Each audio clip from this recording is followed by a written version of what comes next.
రాయలసీమను green energy హబ్గా మారుస్తామంటున్నారు ఆంధ్రప్రదేశ్ ముఖ్యమంత్రి చంద్రబాబు. కర్నూలు జిల్లా పుచ్చకాయల మడలో నిర్వహించిన గ్రామ సభలో సీఎం ప్రసంగించారు. కూటమి ప్రభుత్వం వచ్చాక పింఛన్ని 4000కు పెంచామని, ఈ పథకాన్ని శాశ్వతంగా కొనసాగిస్తామన్నారు. మహిళలకు ఉచిత గ్యాస్ సిలిండర్ పంపిణీని దీపావళి నుంచి ప్రారంభిస్తామన్నారు ఏపీ సీఎం. గ్యాస్ ఇస్తున్నాం, 3 సిలిండర్లు తప్పకుండా దీపావళి నుంచి ప్రారంభించి మా ఆడబిడ్డలకి ఆ రోజు దీపం పెట్టా. ఈరోజు ఆ దీపాన్ని వెలిగించే బాధ్యత మేము తీసుకుంటామని చెప్పి కూడా నేను మీకు తెలియజేస్తున్నా. పెన్షన్ల విషయంలో తమ ప్రభుత్వం ఇచ్చిన మాట నిలబెట్టుకుందన్నారు సీఎం చంద్రబాబు. ఏప్రిల్ నుంచి ఇస్తామన్న మాటకు కట్టుబడి అందరికీ పింఛన్లు అందించామన్నారు సీఎం.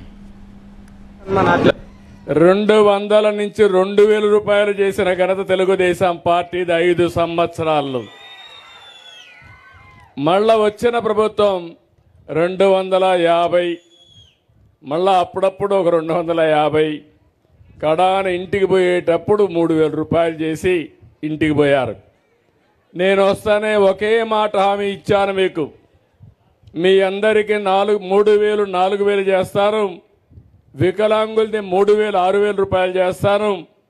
ఎవరైనా మరీ ఇంట్లో నడవలేకుండా బెడ్ మీదనే ఉండి ఇంట్లో ఒక వ్యక్తి ఆయనకు సేవలు చేసే పరిస్థితి వస్తే అలాంటి వాళ్లకు 15,000 రూపాయలు ఇస్తామని చెప్పిన మానవత్వం ఉండే ప్రభుత్వం తెలుగుదేశం ప్రభుత్వం.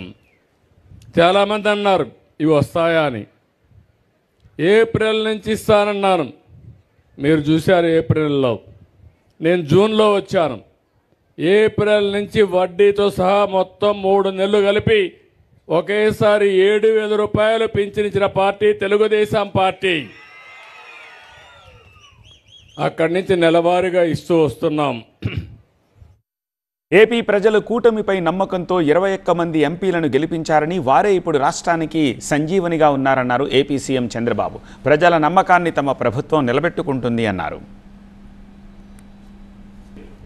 కానీ మీరు ఒక మంచి పని చేశారు. 93% అభ్యర్థులు గెలిపించారు, 21 మందిని ఎంపీలు గెలిపించారు. ఆ ఎంపీలే మన పట్ల ఈరోజు సంజీవనిగా మారింది. కేంద్రంలో పనులు చేసే విధానానికి శ్రీకారం చుట్టాం. మీరు కానీ 21 మందిని గెలిపించకపోయి ఉంటే ఈరోజు నేను ఎంత కష్టపడినా మిమ్మల్ని పైకి తీసుకొచ్చేందుకు వీలయ్యేది కాదు. వాలంటీర్ల వ్యవస్థపై సీఎం చంద్రబాబు ఆసక్తికర వ్యాఖ్యలు చేశారు. వారిని ఏ విధంగా సర్దుబాటు చేయాలనే అంశంపై ఆలోచిస్తున్నామన్నారు. వాలంటీర్లు లేకుండా ఏ పని జరగదని ప్రజల్ని గత ప్రభుత్వం భ్రమలో పెట్టిందన్నారు చంద్రబాబు. ఒక వాలంటీర్లు పెట్టారు, ఆ వాలంటీర్లు లేకపోతే ఏమీ కాదని మాట్లాడేవాళ్ళు. ఇప్పుడు వాలంటీర్లు లేకపోతే పింఛనే ఇవ్వలేమని, మేలో అయితే 32 మందిని ప్రభుత్వమే హత్య చేసే పరిస్థితికి వచ్చారు.